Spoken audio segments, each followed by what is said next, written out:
me, I'm Amy Lipford. I am the PTA president at W. Roberts. On behalf of our board, the sophomore PTA, the middle school PTO, and the high school PTSA, we'd like to welcome you all.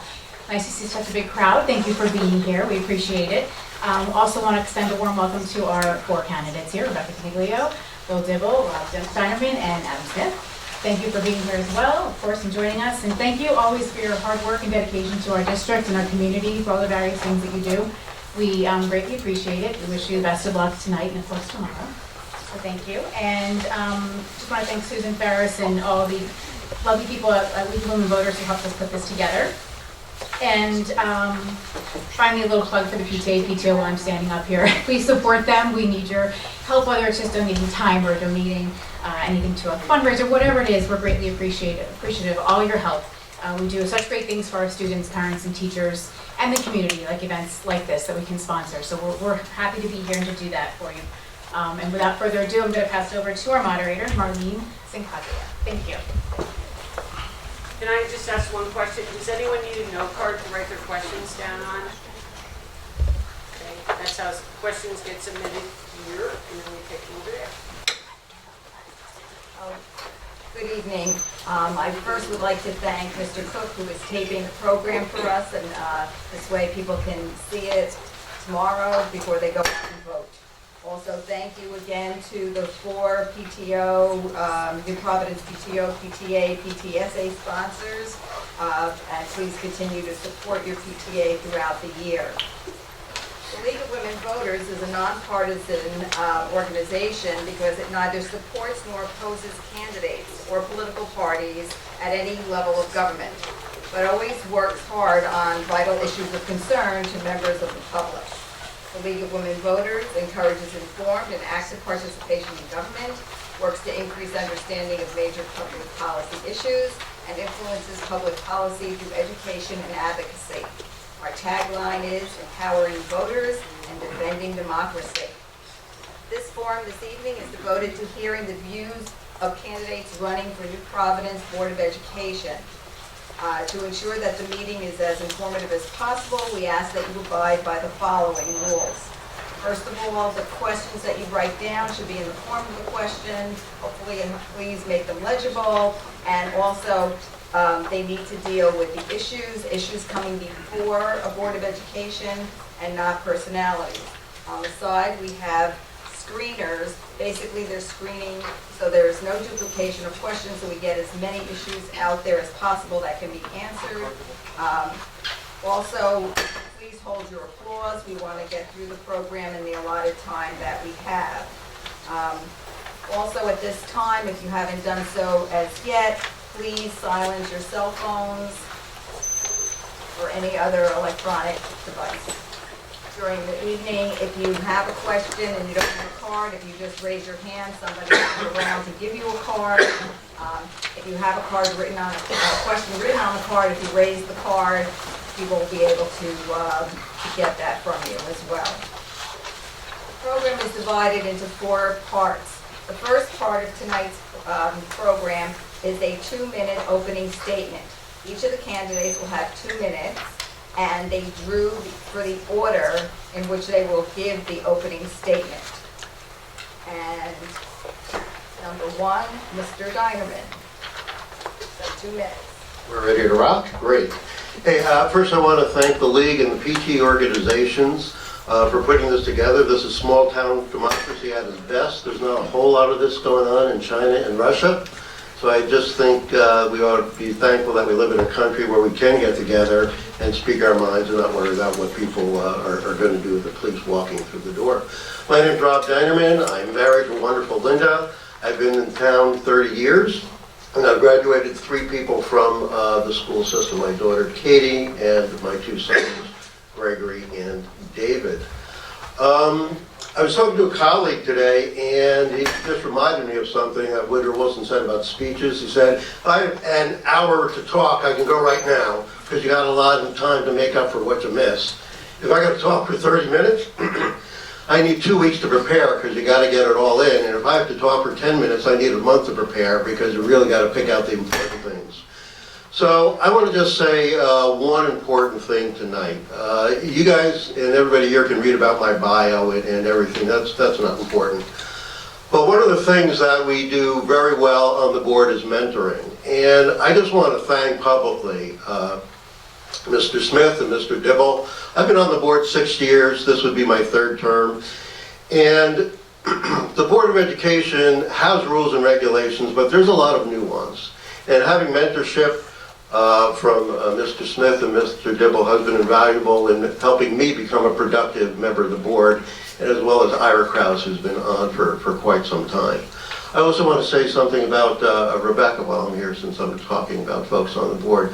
We've only had a few times to chat, but there's no doubt in my mind that she loves the kids in this town as much as anybody up here. Thank you very much. Thank you. Mr. Dibble. Hi. Can you hear me? Yeah. This is great. I'm not as loud as Robert. I grew up in a family with 5 siblings and they all know a lot louder than me. Some of you, most of you may know me. Pam and I have been married for 37 years. I always kiddingly say when we decided to buy a home 34 years ago, she wanted to move away from her family, so we chose New Providence. She grew up in Berkeley Heights. She's a real risk taker. She's going to be happy to see this tomorrow. Been on the board for 12 years. I think, generally speaking, it's important to give back to your community. I think it's best when you give back with your time, with things that you enjoy. We've always enjoyed education from the perspective of, obviously spent 16 years in education through undergraduate and higher ed. I was on my town board before we got married down the shore. So I had a little experience in this situation before coming here and running. And I think this community, I've always been impressed. We've been very, very blessed with the fact that we have an unbelievable workforce here. We have very committed parents, and we have very high-performing students. So it does make the job on the board somewhat easier because we have some really, really talented people. And I've enjoyed my 12 years and look forward to continuing. Thank you. Thank you. Mrs. Coniglio. Well, first of all, thank you very much. That was very kind of you. I want to thank the League of Women Voters and the PTA and PTOs for having us here. I would also like to wish all the families who will be celebrating Diwali a happy holiday. I spoke recently about my experience as an elementary guidance counselor in Livingston. I shared what a typical day was like doing so brought back a lot of memories for me. I specifically remember working with one young girl who was experiencing a lot of family issues at the time. I was pregnant with my daughter, who's here tonight, and this girl looked up at me and she said, "You're going to be the best mom. I wish you could be my mom." And remembering that made me come to tears. All I ever wanted to do was be a good mom. And every single day since my daughter has entered kindergarten at Allen W. Roberts, I've walked her to the front door. And every single day I've been outside the door to pick her up. She is and always will be my very first priority. But I also always try to be there for the other children too, and that includes supporting their parents and their teachers. How a child feels at school each day will shape how they feel about themselves. We want to raise confident children who are capable to try things and do things, but who also know we always have their backs. I would like to serve this community as a Board of Education member because I am grateful that my daughter is receiving an excellent education here. I have met many, many wonderful people here in New Providence, and I'm happy to be their voice, their cheerleader, and their friend. No one should ever have to feel alone here. Everyone should be treated as an equal and with respect. I'm grateful that when I send an email to one of my daughter's teachers, they always get back to me.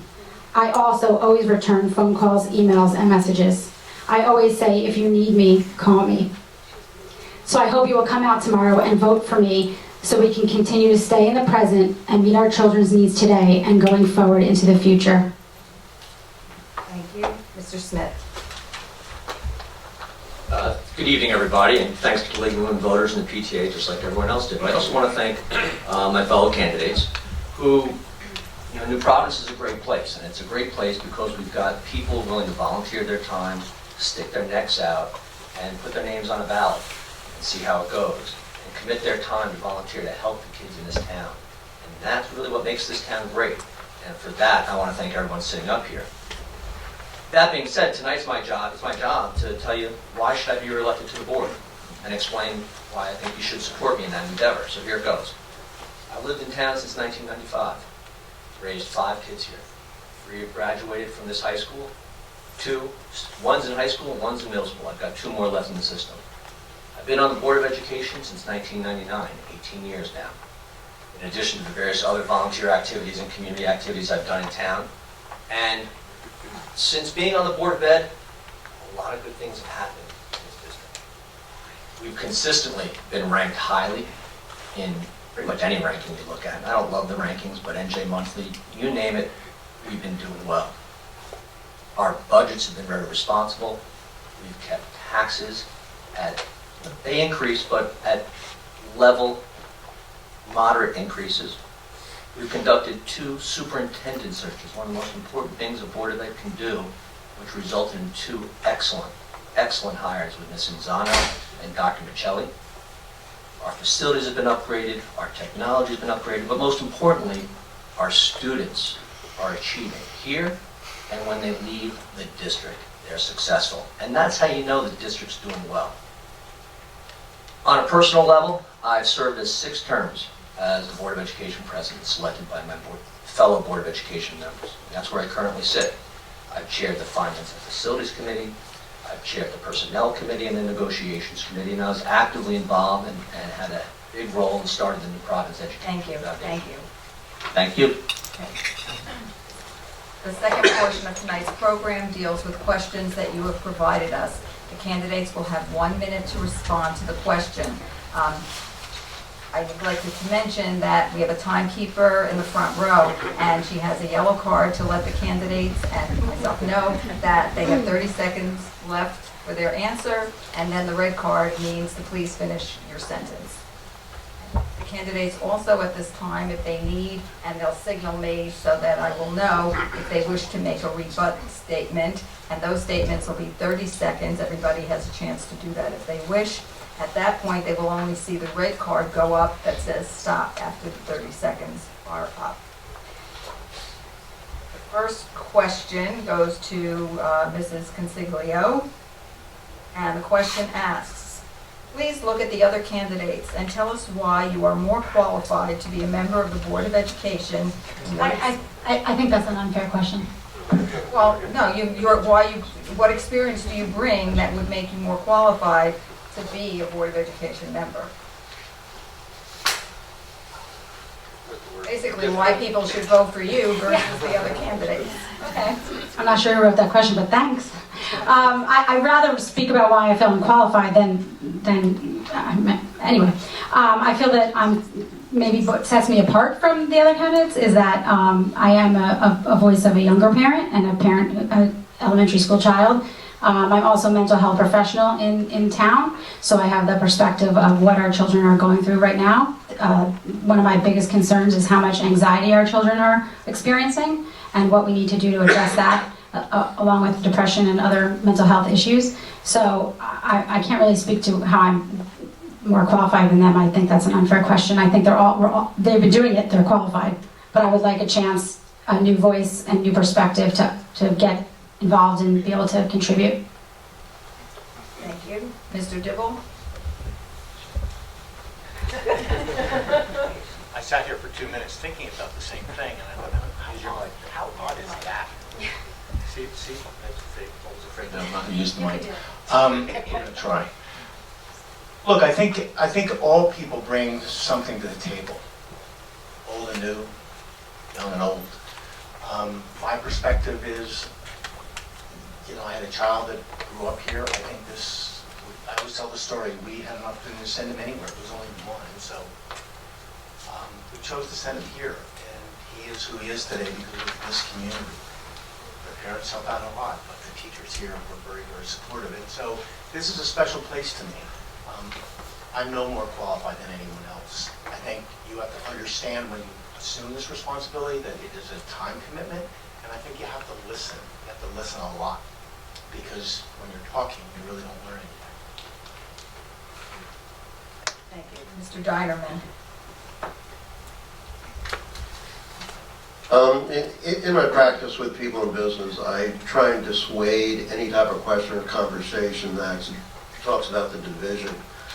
The key thing about being on the board and anyone's qualification is, can you mesh and add value? Can you create a single unit? Because as a board, you can have healthy debate, because we don't all agree. But the question is, from a personality perspective, do you understand that we're a deliberative board and we get together by consensus?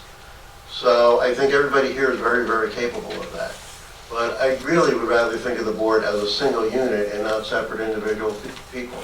Because in effect, we do come with our own perspective, but we do have to come together and do what we feel is best for the town and the kids. Thank you. Thank you. Mr. Smith? Yeah, without putting a measurement on it, I'll tell you why I think I'm qualified and why I think you should support me. I mean, I've been on the board for 18 years. I've shown a commitment and a dedication to this town that I think speaks for itself. Over 60% of your property taxes go to the school system. Any realtor will tell you that the school system is probably the primary driver of your home's value. And in that regard, we're doing fantastic. Home values are solid, keeping taxes at reasonable levels.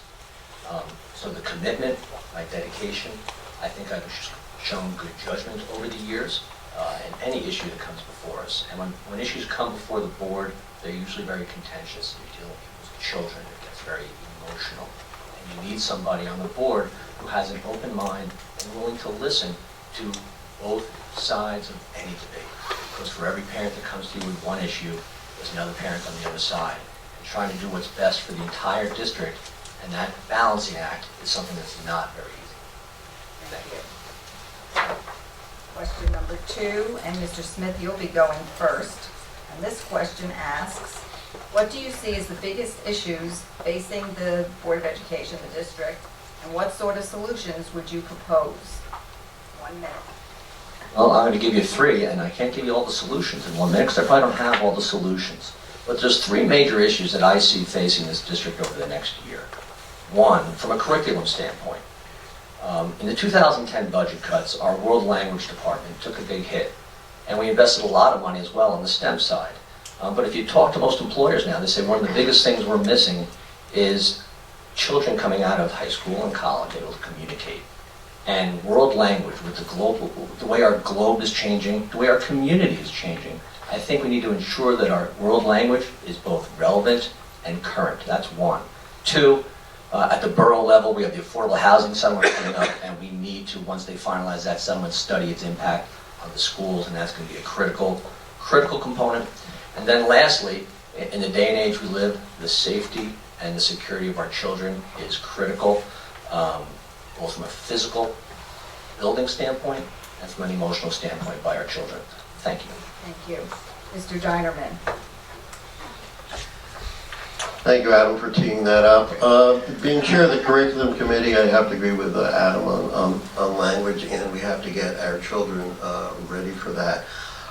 Instead of agreeing with everything that Adam said, I want to add another item that I think we should all be wary of, is that is the encroachment of the county on what happens at the municipal level. The county has roughly a $5 million vocational technical education budget. They're asking you tomorrow to give them $500 million so they could increase essentially the number of students in that school. Now those students come from our school district, and every time we send a student to the vocational county system, we have to write a check for $6,500. And I think that is really abuse of power to ask us not only to fund it and fund the debt, but to also write a check.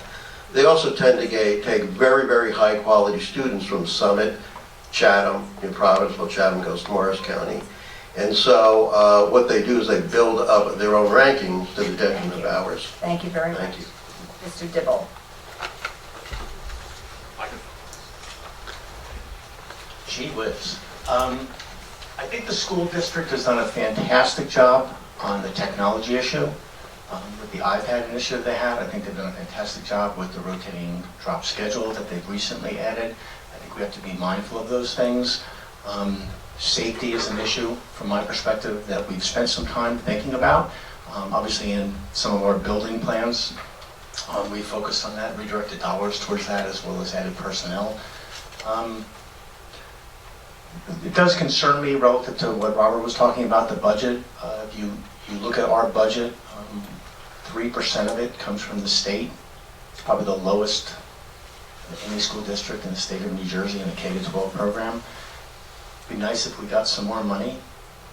There's a school down in Ocean County, their increase went from 10 million to 15 million. Well, I'm sorry, from 30 million to 45 million over a 2-year period. We went up, I think, 68,000. So I think, thank you. Thank you. Mrs. Coniglio. I think that I've spoken to so many people over the last few weeks and months, and I think the top 3 things that people are concerned about are, number 1, our teachers. Our teachers need a contract, and that's the number 1 priority as far as I'm concerned. Number 2 is absolutely the mental health of our students. I stood up at the forum and I raised the point that the children are now putting the pressure on themselves instead of the pressure coming from the parents. We need to address that. We need to look at things like Power School and checking grades and what that does to children.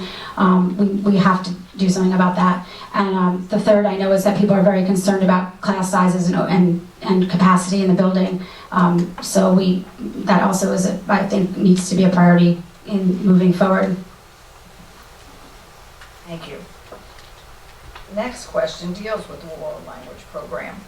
And Mr. Dinerman, you get to answer this one first. Please tell us your thoughts on the world language program. Our program appears to be out of date in terms of choices as compared to our neighboring towns and what is needed in the world. Specifically, would you work toward adding Mandarin as an option? Do I get other options? Hey, this is tough. Could you spell that and use it in a sentence? It's kind of like a spelling bee. Yeah, so we've been talking about world language for at least 5 or 6 years, really since I first got on the board.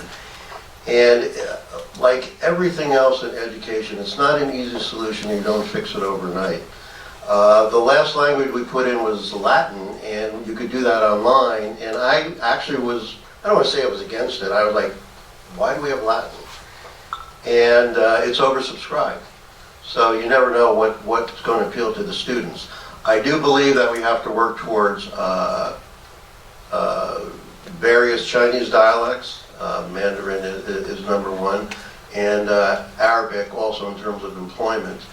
But it's got to be a zero-sum game. We can't offer all languages and keep what we have. We just don't have the teaching staff for it. We don't have the budget. And that's where some of the debate comes.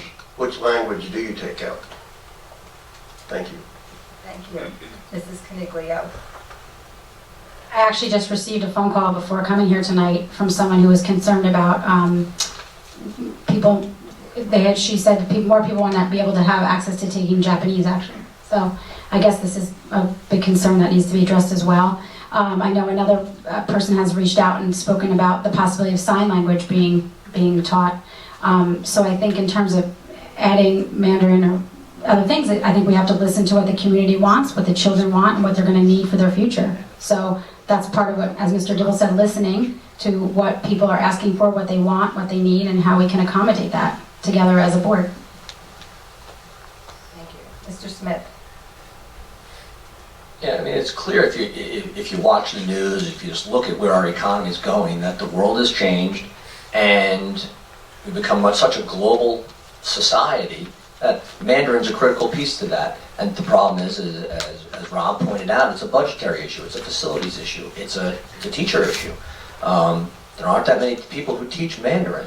I'd love to bring in Arabic. There's not that many people who teach Arabic, so you also have a shortage of personnel available to teach these different things. Many of the Indian dialects are something you could consider bringing in. There's a lot of different things we should be trying to do in that regard. The World Language Department, I think, to a certain degree, needs to be updated in that regard, but then what are you going to cut? And there are a lot of things traditionally in this town that we've taught that people are very attached to as well, I've heard. Japanese, which we started up in the 90s, late 80s, early 90s, is an extremely, extremely successful program for us, but not as relevant as it was probably in the 90s. And Mandarin probably, you could argue, is, from an economic standpoint, is more relevant. Thank you. Mr. Dibble.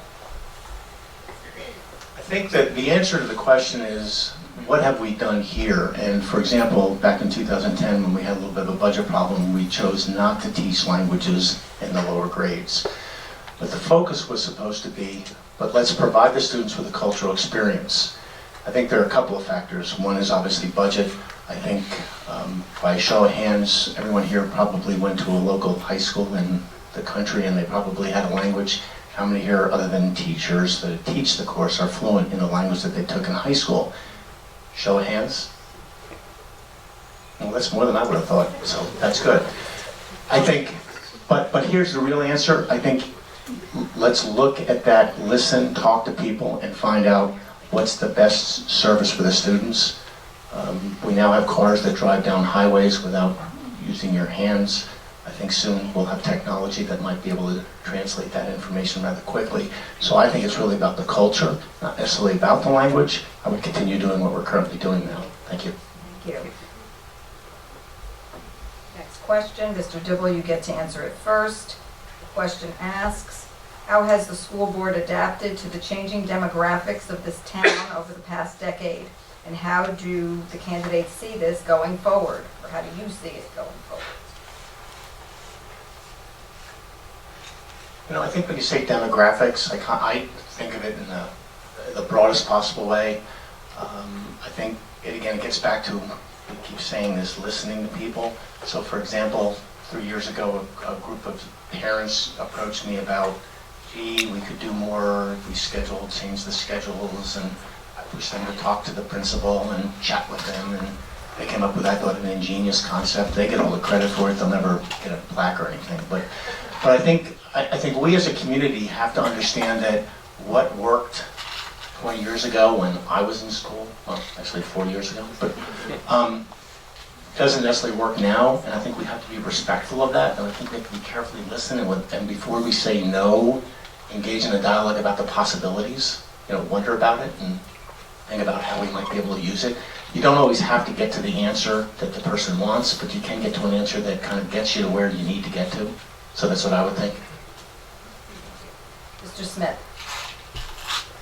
There's no doubt the demographics in our town have changed, and the school has done its best to adapt and continues to adapt. And that's why you hear some of the conversation about the World Language Department and the need to change there to adapt to our changing demographics. But if you look at the elementary levels, I think there's a lot more immersion of cultural exchange, even at the elementary level, when the kids are getting started in the various tradition classes they exchange. And I think the teachers work very hard to educate and make sure everyone respect the different cultures that you now see in our town. And it's not just cultures, it's ways of lifestyle. And I know the board tackled this last year when we had to deal with creating a transgender policy, which is part of the changing demographics of our area. And we now have one of those in place to respect everyone's lifestyles, and that's something the board is continually doing. Thank you. Mrs. Coniglio. I agree a lot of what Mr. Dibble said. I think that things are changing, and we have to change with them. We have to move with the cheese, as they would say.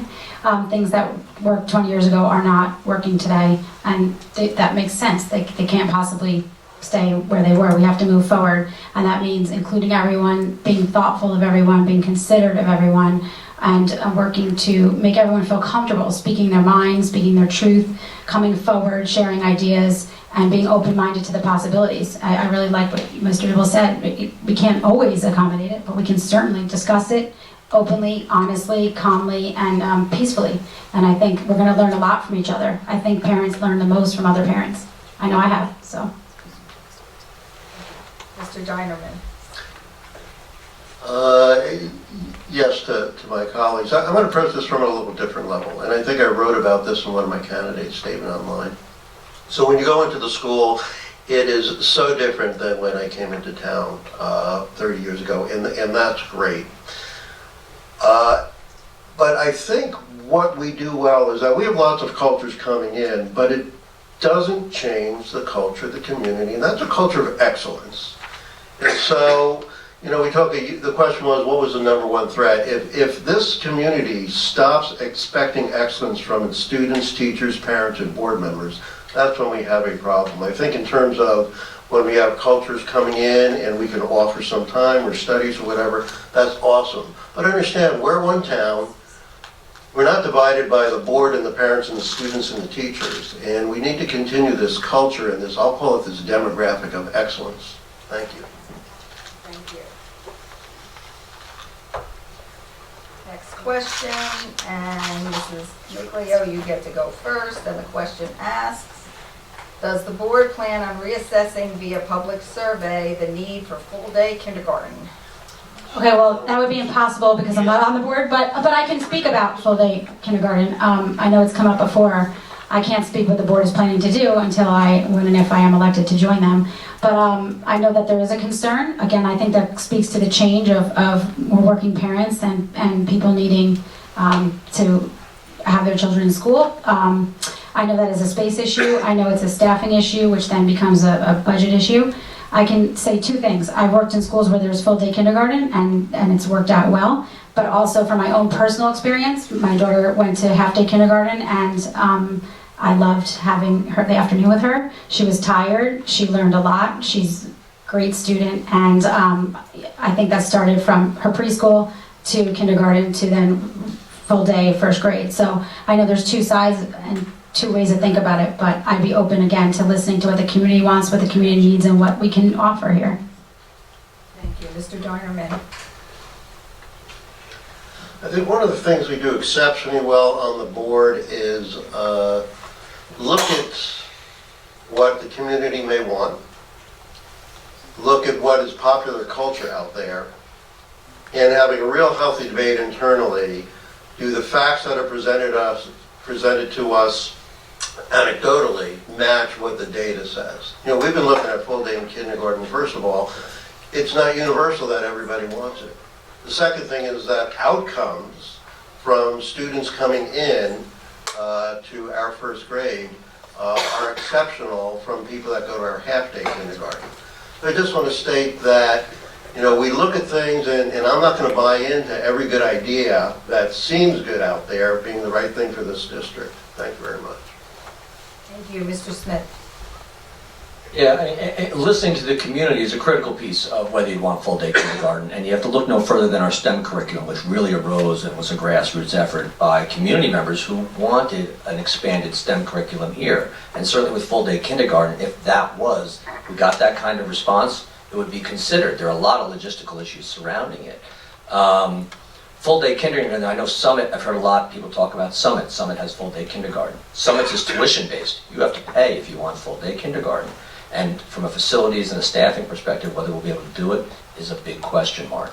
The one thing I do look at is not having full-day kindergarten impacting our children academically? And based on what we've done, we study the kids who go through our half-day kindergarten and the kids who go through the neighboring full-day kindergartens at Presbyterian and Andrews. It's a number of places you can go and get full-day kindergarten. By third grade, our kids, the ones who are going through the New Providence at the half-day program, test better. It all evens out in the end, but my point is you're not losing something by not being in full day.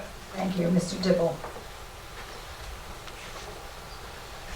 Well, everyone's taken the wind out of the sails, so I'm not going to repeat what they said, but I do think that it's an issue that has to be looked at. I did find it interesting that the sitting governor, and I don't mean to suggest that he didn't know what he was talking about, but when he explained to everyone that he wanted to fully fund pre-K, and at the end of the day they don't fully fund K, so a little hard to fund pre-K when you're not funding K.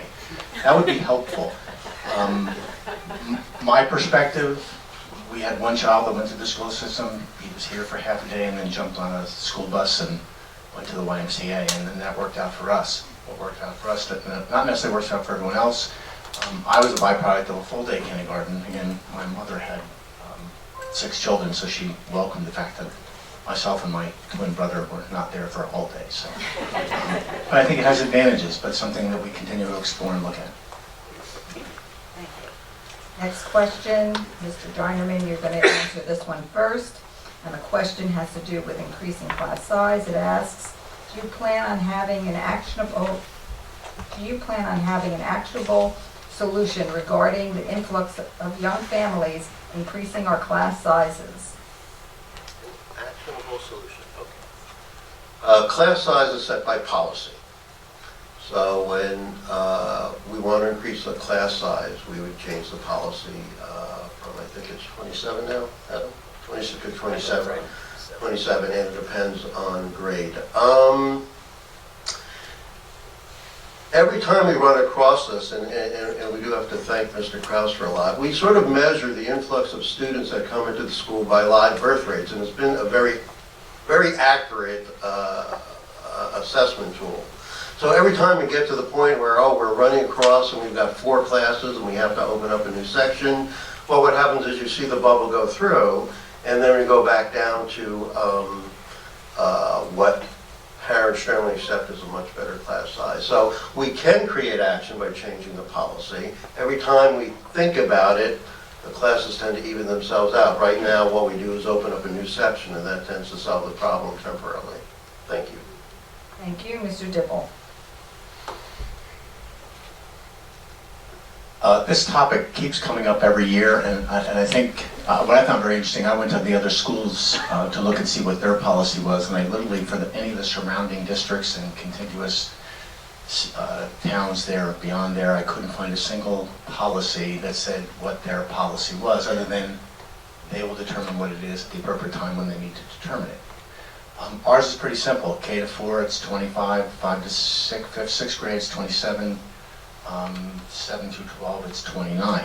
If we exceed that, we give them assistance relative to a teacher's aide. I've talked about this. I mean, there's 2 studies out. One is in California, one is down in Tennessee. They looked at it and they couldn't really determine what the right number was. They did feel in some of the urban settings in the Tennessee study that 18, 19 was the right number. But I'd say that some of those urban settings probably need that for the issues that they have to deal with. I need more data to give me some sense of what the right number is, but we did ask the teachers, what would you prefer, to cut the classes out or add a teaching assistant, and they've asked for the assistant, so that's kind of where we're at. Thank you. Thank you, Mr. Smith. Yeah, the question referred to an influx of young families, and I guess I'd answer the question by there is always an influx of young families into New Providence. They come here because of the schools, but people sell off when their kids get out of school, new families come in, it all evens out. We monitor enrollment all the time. If you come to our meetings, we talk about it at every meeting. We talk about live birth rates. There's ways to study these things. And we project it out for 5 years. And our 5-year projection right now is that enrollment's going to stay flat while our buildings are pretty much at capacity. We don't anticipate an increase in enrollment in any significant manner over the next 5 years, unless they add housing stock to New Providence.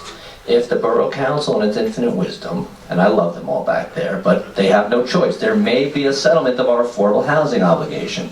If there's a significant increase in housing stock available, we could see a spike in enrollment, which we are going to study. Mrs. Coniglio. I know this came up at Roberts. There was a very large first grade class for all my Roberts friends here, and they did open up another section, and I think that really helped. And I think the first year they did use the aid with Mrs. Witham.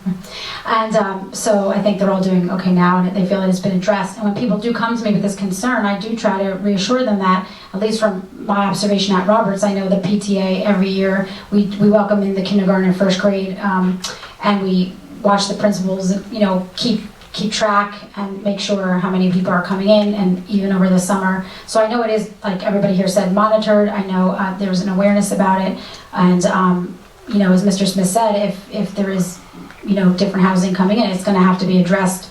And people have said to me, well, how would you address that? And I said, well, obviously we'd have to work together to come up with a solution that makes sense, whether it's adding space, acquiring new space.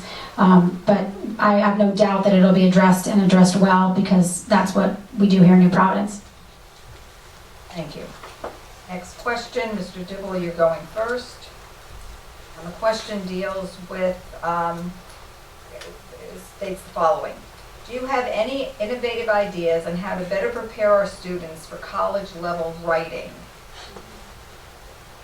The questioner had questioned the idea of they felt that their students going to college were not prepared enough in the writing aspect, and so therefore asked the question about any innovative ideas to better prepare students. Well, I take exception to that because my wife and I are terrible writers, and my son is a brilliant writer.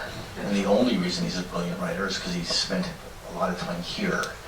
I think we did address that issue, and I think that goes back to a lot of what goes on in this institution, this community. We noticed that there was a trend a couple years ago where some of the students in the 4th and 5th and 6th grades were not prepared in the language arts area. So we redirected some dollars, hired additional reading specialists in the lower grades to work with those students. So I think the answer to the question is when we notice deficiencies, we try to address those as best that we can. Thank you. Mrs. Coniglio. I think that you and I are so like-minded, maybe because we have only children, but I feel the same way. My daughter, I mean, she's an incredible writer, and she's in 6th grade, and she blows my mind all the time. So I have every confidence that they're preparing her unbelievably, amazingly. So I don't know where that concern is coming from, but in terms of, I do see the reading specialists in Roberts working with the children. So again, I have confidence that when something is seen as a deficit, it can be addressed and then improved. It just has to be communicated. It has to be communicated to the administrators. It has to be communicated to the board. If someone doesn't know about a problem, they can't address the problem, then they can't fix the problem. And that's why it's so wonderful to see so many of you here tonight, but I've been to board meetings and there's not that many people here. So I hope that you'll feel comfortable coming forward, sharing your concerns like we're doing here tonight, going forward, not just tonight. It has to go on beyond tonight, no matter who is on the board, after tomorrow. Come, speak, share, feel comfortable and safe telling us if you're worried about writing program. Thank you. Mr. Dinerman. Yeah, I want to get back to the correlation between reading and writing. And I want to say it's 100%, but there's a huge correlation between reading at an early age and writing skills. And so we started to address that 4 or 5 years ago. But to the point about any sort of particular issue, one reason why we were able to be so effective in putting STEM together is that the community came together, we held published sessions, and there was we had, believe it or not, we had a lot of math, science, and technology going. They just wanted it more codified, more formalized. And so if there's something we're missing, we will always look at that. Thank you. Thank you, Mr. Smith. This is the first I'm hearing about that deficiency as well, and we have dedicated a lot of resources to our writing in the schools. But this might be a good point to talk about what the role of the board is. If there's a deficiency somewhere in our school system, whether it's in math, writing, science, STEM, you name it, it works its way. The board members did not go to school for 10, 15 years to learn how to teach children. We have teachers, we have principals, we have a superintendent who know how to teach teachers.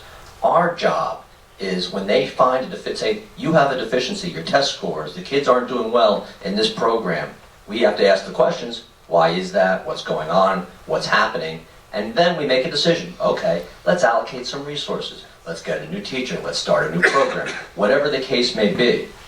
In terms of an innovative way to teach a child how to write better, I'm not an educator, but I listen to the professionals we retain, and then I allocate resources to address the problem. That's what we as a board do. Thank you. Okay, next question. And Mr. Smith, you're going to get to answer this one first. And the question asks, with the new governor, there have been many articles in the media about Chapter 78 reform for public workers. What is your view of this Chapter 78 reform? Well, I'm actually glad that the governor has reformed Chapter 78. And the reason I'm glad that the governor has reformed Chapter 78 is because I like New Providence to determine how things are done in New Providence. When Trenton muddles itself up in how we handle education, how we hire teachers, how we hire superintendents, nothing but trouble comes about. They like to take our money. We send all sorts of money to Trenton for property taxes, and they don't give it back. So They've mandated that the teachers contribute to their healthcare contribution. They've now reformed that, and now that's subject to negotiation, that some of you may have heard about. They've capped the amount of money we can pay our superintendent in terms of a salary.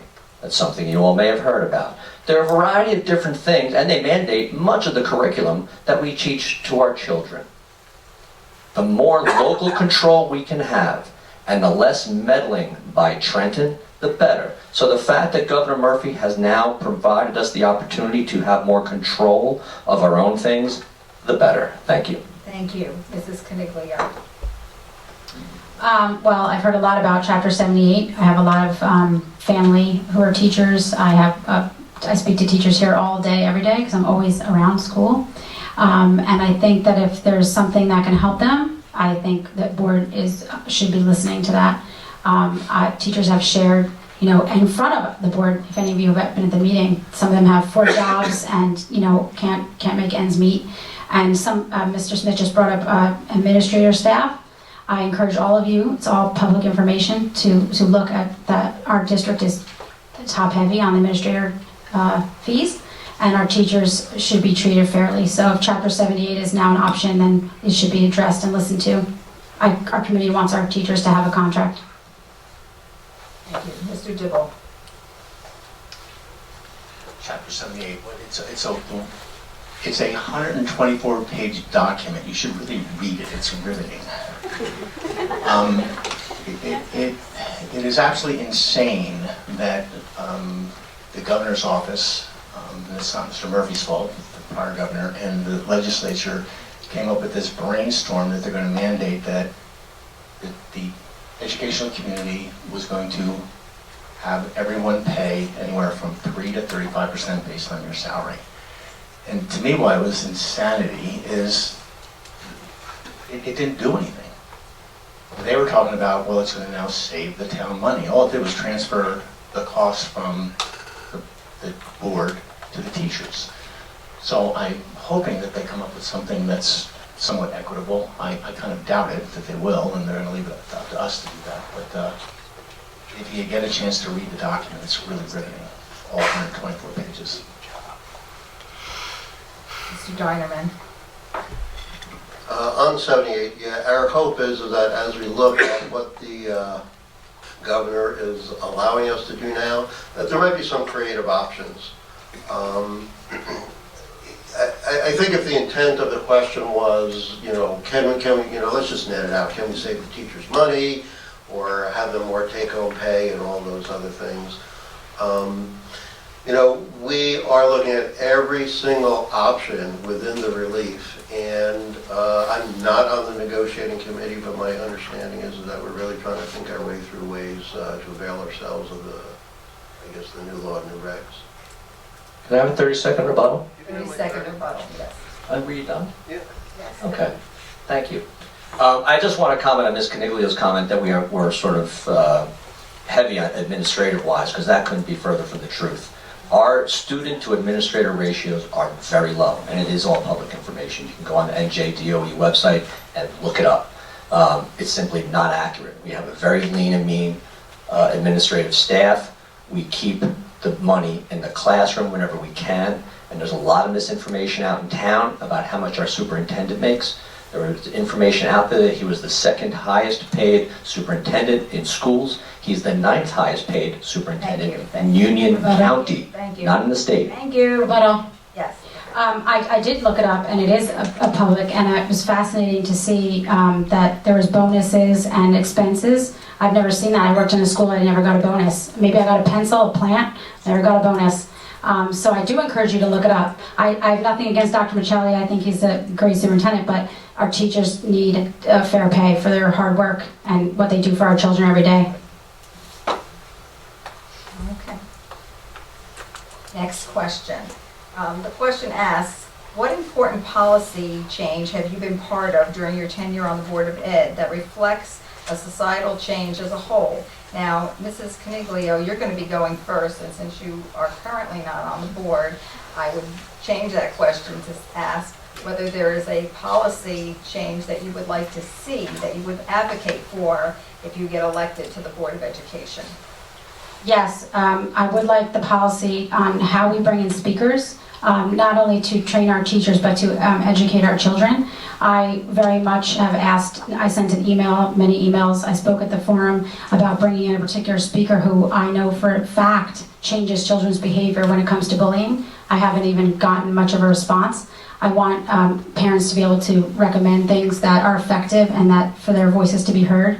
And also, teachers have asked for additional training. I think that needs to be looked at. Who makes those decisions? Who helps bring in people that can, again, stay with what's going on now, not what has happened before, but what is going on right now with our children in what they're dealing with in schools. And so I think we need, to bring in new speakers with new ideas and additional new trainings for teachers that they have requested, that they want. Our teachers want to learn, they want to be current, they want to have the best information to help our children, especially when it comes to their mental health. So we need to look at who makes these decisions, how they brought in, and work on that.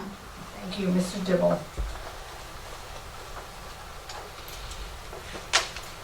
I mean, everything we do potentially has an impact, but I think if I was going to make it somewhat personal, just one thing that I talked to probably about 4 years ago now, Scott Masiak, who's the director, was our director of counseling. What I noticed was a lot of our students were having difficulty getting an edge to some of our colleges and universities. And if anyone is involved in the high school area, a lot of what we do is try to get the students in the best schools that they want to go to. And Scott had difficulty because he was a 10.5-month contract that he couldn't be here this summer. He couldn't do it during the year, couldn't do it in the summer. So we spent some money and kept him for 12 months. So he was punished and had to work through the summer. But we told him to use that time to go out and talk to people, like all of the other guidance counselors do in the state, in most of the better schools. Thank you. Spent that time going to a variety of institutions. Thank you, Mr. Dinerman. That was actually a brilliant change, wasn't it?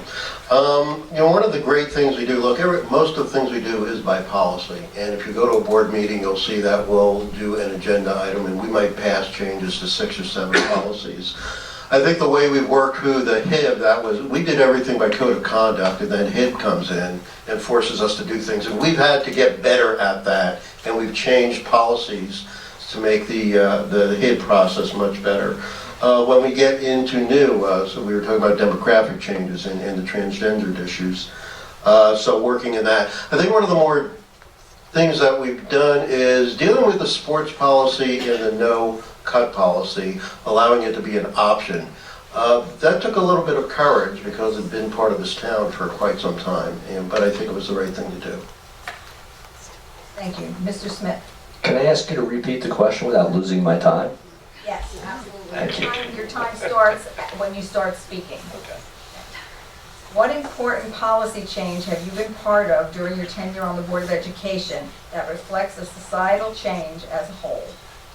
Okay, 1 minute. I got 3, but I'm going to try to narrow it down to 2. We'll see how much time I've got.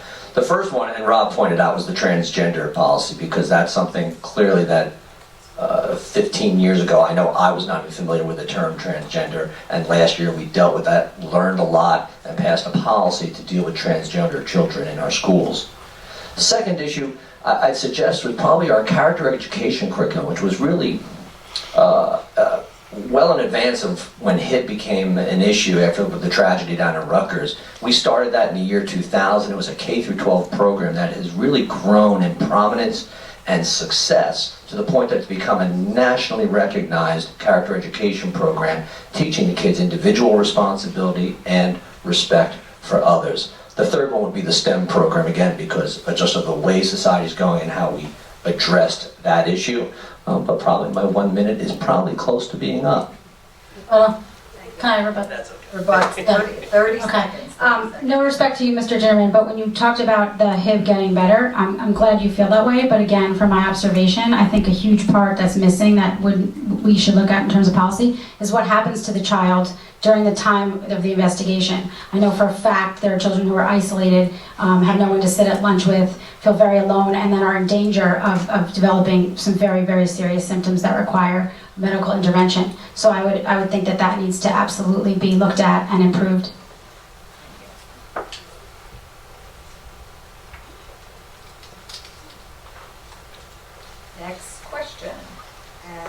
Mr. Dinerman, you're gonna answer this first. Okay. Considering how well the school district has consistently been doing, what is your vision for making our students perform even better, and so that they wouldn't want to go to the magnet school, for example? That's awesome, you hit one of my hot buttons. Our goal is not to make students perform better. You know, that's an inside job, that's a family job in collaboration with the faculty. So I think I get the gist of the question, but let's understand what the board really does. There are perceptions, if we just look at performance and why people might go to the magnet school, because I really want to hit on that. The outcomes are statistically insignificant between the acceptance from the magnet school and the acceptance from New Providence High School. We have to promote that. But there are also groups of kids that grow up together, they play together, they do certain extracurriculars together, and then when a leader of that group decides they're going to go back to school, that might influence 5, 6, 7 kids, believe it or not. There's nothing that we can really do about that particular influence. So I think it's getting back to my question about, or the answer about the quality and the character of the town. That's Thank you. going to keep people academically excellent. Thank you. Mrs. Coniglio. I have the pleasure of working with a lot of New Providence high school students, and there's even one beautiful, bright one right in front of me. I think that, you know, it comes down to, again, about how kids feel here in school. Kids need to feel safe and included and treated with kindness and respect. And I'm glad that character education program is nationally recognized, but if it's not translating to actually generalizing itself on the playground and in the classroom and making people feel, you know, happy here. I don't like when people say, I can't wait to, you know, leave or graduate. I don't want anyone to feel that way. I like it much better when I hear from young people about that they're proud to have graduated from New Providence and they have good memories. Not everything was perfect, no place is, but I always believe that they're, as good as things are here, there's always room for improvement. And if we want to keep our students here, I think we need to look at their day-to-day experience. How do they feel in school each day? Thank you. Mr. Smith. In talking to people, one of the primary reasons people have been going to the magnet school was because of the focus on a STEM curriculum, and as Rob pointed out, the outcomes, where they end up going to college. That's a tremendous driver on why people have been going to the magnet school. And on the outcomes, as Rob addressed, it's really not accurate. We send kids to some wonderful schools for college, whether it's Ivy League, they have the opportunity to go wherever they want out of the school district.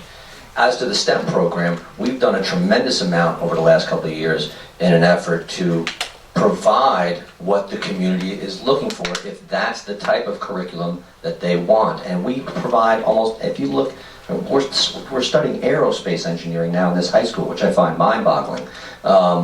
There's all sorts of opportunities for the kids to get what they're looking for here, not at the magnet. And by putting that investment into our schools, we can save ourselves a lot of money, because we taxpayers are paying over $500,000 a year to send these children to the magnet school. Thank you. Mr. Dibble.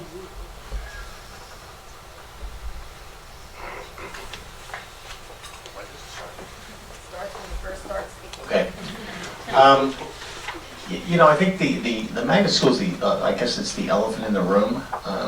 It's there, it's not going away. I think we look at this educational community probably different than that, what they offer down there. I think, as everyone has said, we've expanded some of the curriculum programs, certainly in the STEM space. You know, I think, you know, I grapple with that, because I think our job is really just to create an environment for these people in this community to be the best that they can, and to offer suggestions and improvements, and we got to figure a way to provide them with the resources that they need. That's the only way I can think of it. Thank you. Okay, next question, and Mr. Dibble, you're going to answer this one first. And the question asks, can you speak to the issue of drugs and vaping at both the middle and high school? You're not allowed to do it.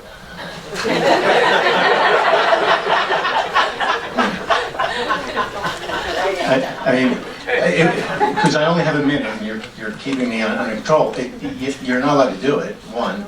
I think the whole marijuana policy that's coming down the pike, I find it interesting. The University of Iowa Public Affairs School researched 10,000 studies, and they found that marijuana does three things. It relieves chronic pain, helps with people in chemotherapy programs, could lead to bigger and better drugs for people that they shouldn't be using.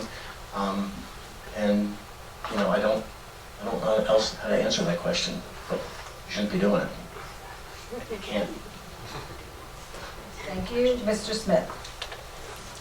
I think Bill hit the nail on the head, just don't do it. But it's a bigger issue than that, obviously, and it's something we try to educate the students on at a very young age. And it starts in the elementary schools through the middle schools, where you teach about the dangers of drugs, this whole new vaping thing and the dangers of vaping and what the problems are with that.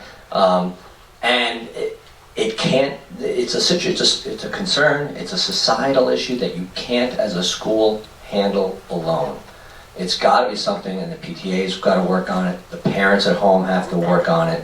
To think that the schools can have an answer to stop children from using drugs and to vaping when they see people everywhere. You walk down the street now, and I go to any sporting event, I see all these people vaping. I don't even know what it is, but they got these things, and they're doing their thing with it.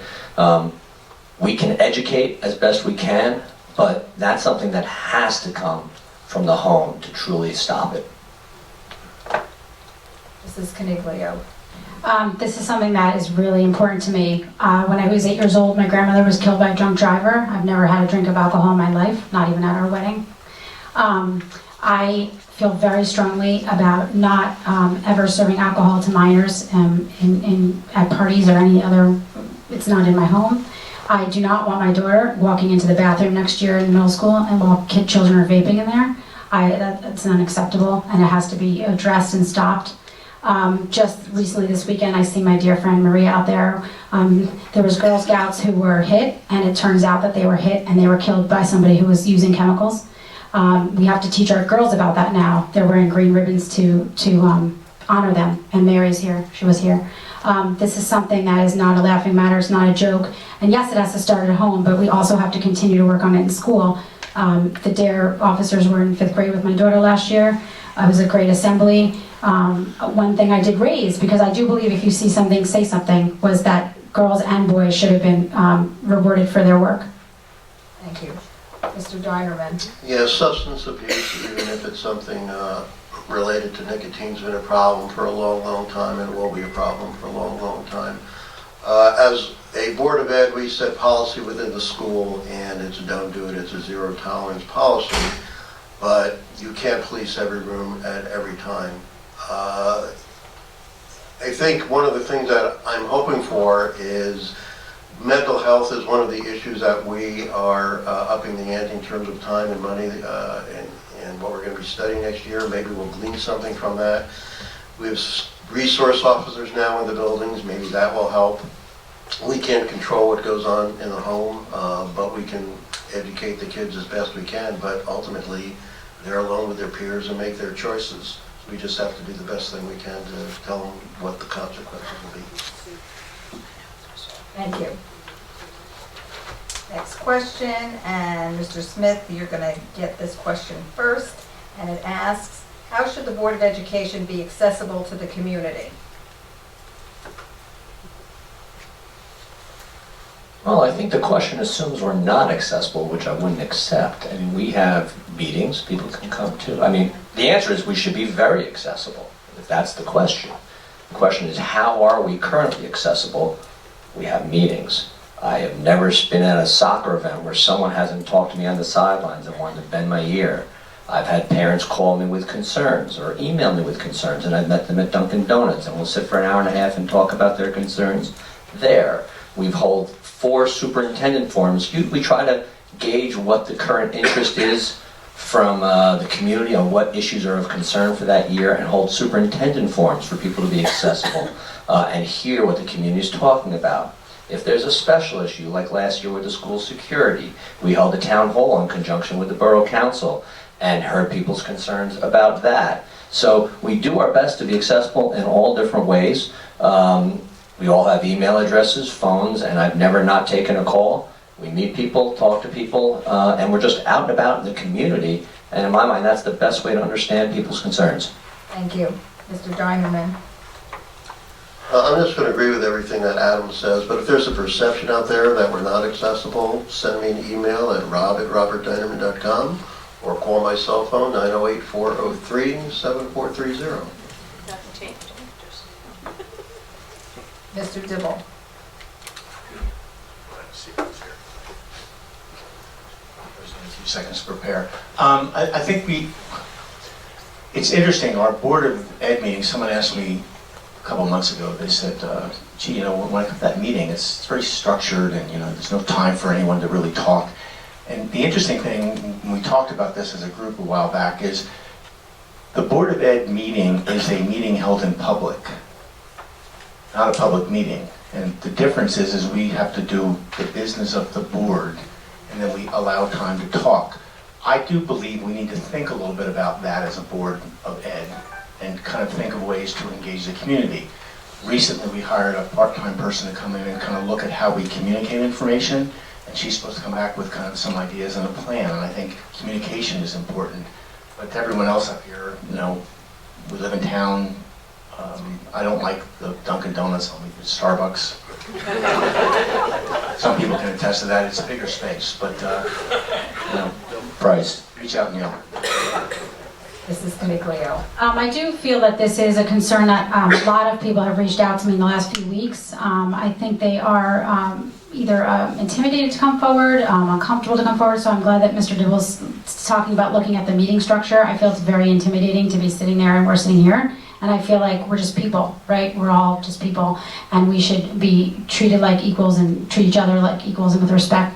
So I think that, you should email, call, reach out, speak up, not be afraid of any kind of retaliation or any kind of thing like that. Also, because I'm a big PTA person, every week we have a Rambler by one of our amazing members, and you click on it, it's all the information you could ever need. If you can't make the meeting, maybe the Board of Ed needs something like that in terms of improving communication.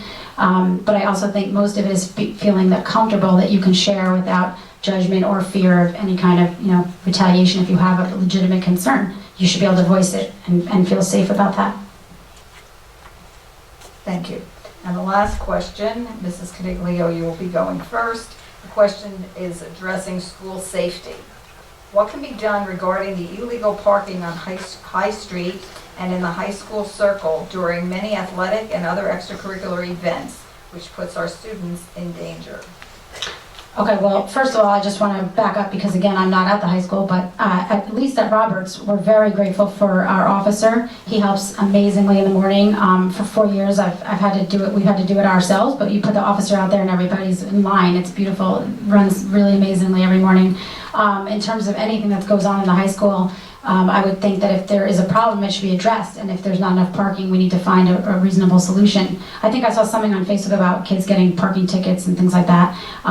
That there has to be a way to think outside the box and help our students. I think one of the alternatives is parking in the pool parking lot. But I can't really speak to the high school because I'm just not here yet. But if I was and I need more information about that, I'm sure I could help to make a solution that would work for everybody. Thank you. Mr. Dibble? Sure. When addressing school safety, what can be done regarding the illegal parking on High Street and in the high school circle during many athletic and other extracurricular events? This puts our students in danger. Goodness sakes. Yes, it does. And I think those people should be ticketed. I'm not a police officer, so I can't do that. But they do run a risk when they have when they're parking in a place that says no parking. Thank you. Mr. Dinerman? Yeah, we have laws that need to be obeyed, but the board doesn't enforce the law. We can ask the police to come in and ticket, and I think some students were the benefits of that a few weeks ago. But it's a police department matter, and we just need to inform them if we see, or anyone sees, that there's a dangerous situation. Because I think that's a great case of if you see something, say something and make a call. Mr. Smith? Yeah, traffic safety is not just a concern around the schools. I hear it all over town, people complaining and concerned about traffic safety on our roads. And people driving need to learn how to obey the rules of the road, whether you're driving or parking. These schools were simply not built for everyone and their mother to drive to school and then park a separate car. Perhaps we should carpool to a basketball game if there's not enough space. Have all the kids get into, 4 kids to a car rather than each kid driving separately. There's a variety of things you could do. We try to, at the beginning of the year, send out plans. Here's the traffic flow. This is the way traffic should go to schools. Nobody follows them. But we don't have the ability to enforce it on the roads. That is a police issue. And we're not that big a town. I think from the high school you can get anywhere in about 1.5 miles. So if you had to bike or walk, it wouldn't be the end of the world either. Thank you. This brings us to the third part of our program this evening, and that is the closing statements of the candidates. Each candidate will have 2 minutes to make a closing statement, and we're going in the reverse order of the opening statement. Therefore, Mr. Smith, you get the first 2 minutes. I want to thank everyone for the great questions tonight. This was a fantastic forum. I wish we had meetings like this where people came up with great questions. As I started, though, I said I was trying to provide you with the reasons why you should support me for re-election to the Board of Education. The board's responsible for about 60% of your property taxes and oversees a budget of approximately $40 million. Any realtor is going to tell you how important your school system is to your home values. And it's an important role. This is an important position, and it's one I take very seriously and have done very seriously for the last 18 years. I think over those 18 years I've exhibited a commitment and the confidence necessary to maintain what's our town's most prized asset, its school system. We've got an award-winning character education program, a music department second to none, excellent academics, and those are just some of the reasons why this community can be proud of its schools. But these accolades don't happen by accident. They happen because of great leadership, great staff, and great children, all working in partnership towards a common goal. And that's what we have here. If I'm re-elected, I've told you about some of the things I want to address. Our world language department is very important. Critical this year is going to be our plan to deal with the potential affordable housing settlement. That's going to be a critical piece of this year's work of the board. And then also to continue and assess our school and the safety and security of our children, both physically and emotionally. I believe I've got the experience, proven results, and the vision to continue in this position as a Board of Education member. Thank you again, and don't forget to vote tomorrow. Thank you. Mrs. Coniglio. Okay, this is hard to sum up everything that I've sort of been through since my family and I went down to Elizabeth to file a petition to run for the Board of Education. It's been a really interesting journey, and I'm really glad it's brought me here tonight with all of you. I've made a lot of new friends and become even better friends with the friends I already had. Taxes are important, yes. Security, 100%. But our children are important. And if, we have to sit up here and we have to say why vote for us. I remember Amy Lepre said at Roberts, just say why should they vote for you? And I remember I said, you should vote for me because I know your children, I spend time with your children, I care about your children, and I'll be a voice for your children. That is the one thing that does set me aside from other Board of Ed members and candidates, because I actually am with your children. I'm with them every morning, I'm with them after school, I'm with them on the sports field, and I'm with them, yes, sometimes in my office. I know what they're going through, and I want to be there for them. I don't want them to feel so much pressure that they walk around nervous wrecks. That's not good for anyone. That's not what we should want for our children. Yes, excellence, yes, success, but not at a cost to their well-being. Things are changing. We have to address our children's needs. That includes bringing in speakers who can help them with their behavior. That includes really being realistic about bullying. I've gotten so many comments about things being swept under the rug. I don't want to get comments like that. I don't want things to be swept under the rug. I want it to be addressed honestly, openly, and looking out for their well-being. So I appreciate everyone coming out here tonight. I appreciate all the support, all the emails, all you came to me with so many of your thoughts and your questions and your concerns and your fears and your hopes. And, go out tomorrow, vote your heart, vote your conscience, and whoever, represents you, I know will do a good job for you because we all care about this town and care about each other. Thank you, Mr. Dibble.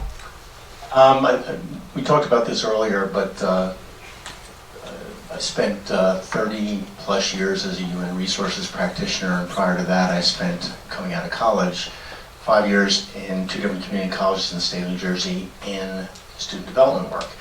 And I think for me, there's lots of things that we can do with our free time.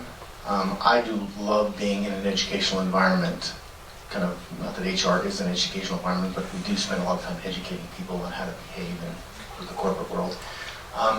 The thing for me is, just when you think you got it all done and it's perfect, stuff happens and change happens. And I enjoy this environment. So I plan on continuing that or doing something else. Thank you. Thank you, Mr. Dinerman. Yes, just a couple of comments. I can't let this comment swept under the rug that Rebecca mentioned go by. First, every teacher here is obligated that if they hear something that even seems like bullying is reported. And I think we have an excellent process. We spend tremendous amounts of time looking at every single bid issue. And so I just want the townspeople here and those people that are watching on TV that we don't sweep things under the rug and we address it. If we don't know about it, it means that it just did not get up the chain at a particular time, or it was not considered to even be something that was a code of conduct for him, just to set that straight. I've been in the town 30 years. I got into the Board of Ed business because as part of what I do, I volunteer to teach leadership to children around the world. So I've done it in the UK for free. I've done it in Ukraine. This past last month I was in New Brunswick. This is one of the things I do as part of a volunteer service for an organization I'm part of. So I believe that we have to teach our children to be leaders. I also believe that as a member of the Board of Ed that my obligation is not only to provide the best possible setting for the children here, but to protect the home values in the area. And I'll just be frank, that's one of the reasons why I got on the board. And I just wanted to make sure that the number one asset in my portfolio, I had a good window into how that was being treated. So I think we have a great esprit de corps on the board. I think we address issues, we address it appropriately and in the appropriate amount of time. Thank you so much. Thank you, and I think we should give the candidates a round of applause.